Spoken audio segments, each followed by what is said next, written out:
look years younger with a simple food. Now, many skin gurus are going to need to correct something they've said for years. The vitamin C you eat does not really get to your skin in a meaningful real-world dose. Turns out that's absolutely wrong. And I have a brand new study for you where human skin was evaluated. That's rare to find, but I have it for you today. Human skin studied. Now, this study isn't about ditch your skincare. I love topical skincare, but it's a brutal reminder of something we all know and keep trying to ignore because food, it's just less exciting than a $180 skin serum. Sleep, food, and exercise are the pinnacle of great skin.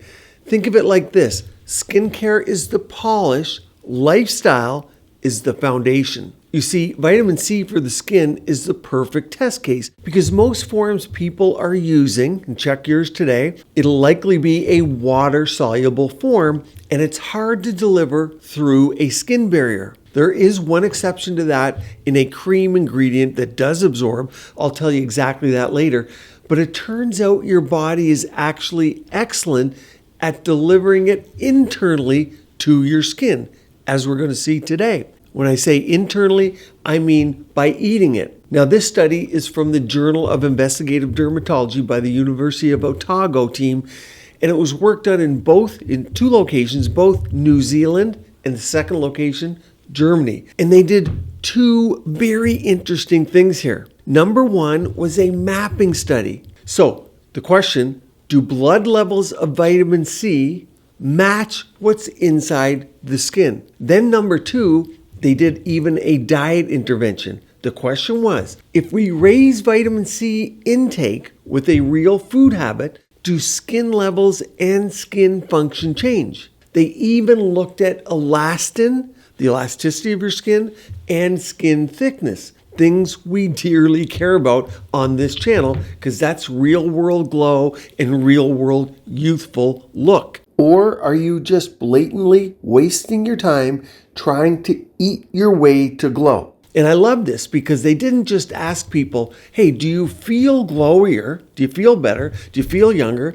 They actually measured it in blood and they measured it in skin and in specific compartments of your skin. We like measurement. It's why I use 3D imaging for my products like this here. That's 3D imaging. We can measure lifting, browns, reds, and we can compare it from baseline after intervention. No guesswork. It's 2026. We measure, not guess. Let's look at part one, the mapping study details. First, they looked at 38 healthy people who were already going to undergo elective surgery, and they used healthy, what we call surplus skin tissue. That means they used skin that was already being removed as part of a planned elective surgical procedure. Here's the key to note. Skin isn't one uniform sheet. There are layers, as you see in this diagram. Most of what you think of as skin thickness, that's your dermis. It's collagen bundles with just a few cells. Then there's a thin, very cellular level, the epidermis, that's on top. You can see it on the diagram here. So what they did is they separated the skin into compartments and measured the vitamin C, basically asking how much is in whole skin, how much is in the dermis, and how much is in the epidermis. Their average vitamin C levels were 194 nanomoles per gram in the dermis and 325 nanomoles per gram in the epidermis, so in the outermost layer. Interesting, right? A lot more in the very outermost layer. So that epidermis runs high in vitamin C concentration per gram. Now, this is where it gets uncomfortably convincing. You see, vitamin C in the skin was positively correlated with vitamin C in the blood, meaning the higher your vitamin C level in your blood, the more you had in your skin. But wait, it gets even better for us skin junkies because the relationship between plasma and skin was tighter than what they've seen in any other organ, meaning the skin responded greatly. Perfect. That right there is the we were wrong moment because that means blood levels do matter, and your skin reflects it. The more in your blood, the more in your skin. But wait, here's the part you actually care about. Part 2, the dietary intervention part. They went on and did a pilot intervention. There were 24 healthy adults in total, split into 2 sites. 12 were the New Zealand group, 12 were the Germany group. Now, they intentionally recruited people with low or below average vitamin C status at baseline. The intervention was very simple and interesting. Here it is. Here's the part that feels kind of too simple to be true, but it's exactly what they did. 2 kiwi fruit per day for 8 weeks. So 2 months of 2 kiwi a day. That delivers about 250 milligrams of vitamin C daily. Not a crazy dose. I know you're wondering, well, what might be in a supplement? Well, take ElectroGlow. That would be 100 milligrams of vitamin C. Something like Plasma Restore Glow Gummies would be 40 milligrams. Now, because of ethics and how skin samples are collected, the 2 sites did different sampling. At one site, they measured whole skin vitamin C before and after. Then at the Germany site, they did something really interesting. They used a suction blister technique to collect blister fluid in the blister roof tissue, essentially sampling the outer layers in a very controlled way. Remember we said the outer layer had the most? Well, what happened? Plasma vitamin C increased and skin vitamin C increased too. So people who started already saturated with vitamin C, they didn't see as much of a rise because you can't keep pushing it infinitely. But for those who actually increased their plasma level, the changes in blood, blister fluid, and blister roof vitamin C were strongly correlated. That's a big deal because it suggests active uptake into the epidermis when blood levels change.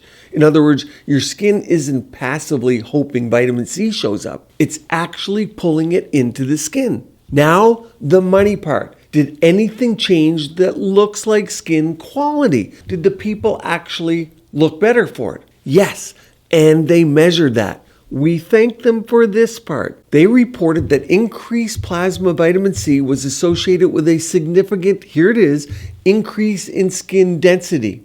It went from 0.15 scanner units at baseline to 0.228 after the intervention. That's a big jump, and it was statistically strong. They also measured epidermal cell proliferation using Ki-67 staining, 21 at baseline, 27 after.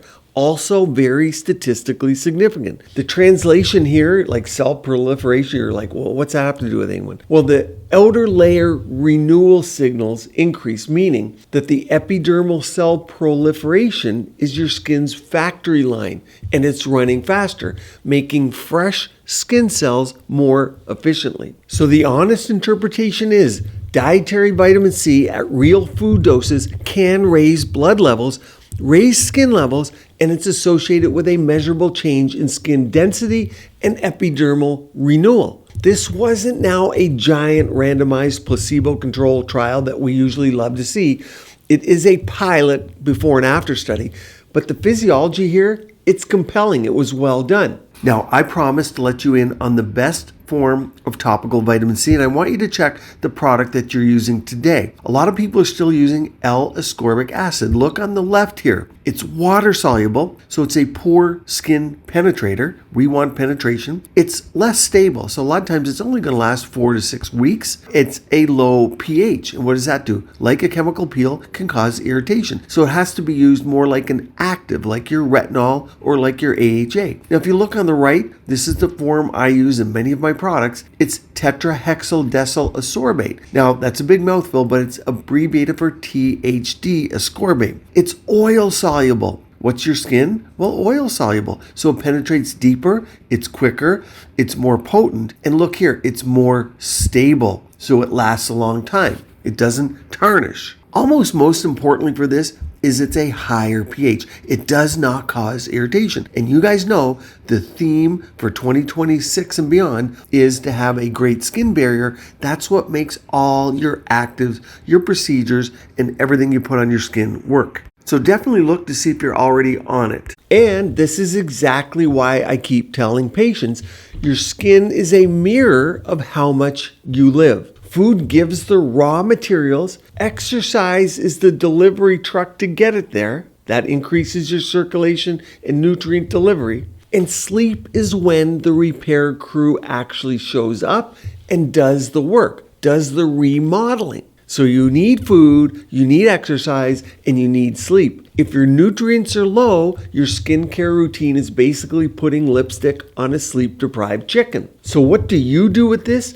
Aim for consistent daily vitamin C from food. The research suggests that many healthy people can maintain optimal plasma levels of vitamin C right around 250 milligrams per day. And because your body doesn't store vitamin C very well, consistency matters. You'll now want to watch this video about everything you should do after 50 to keep your skin and body beautiful, healthy, and vibrant.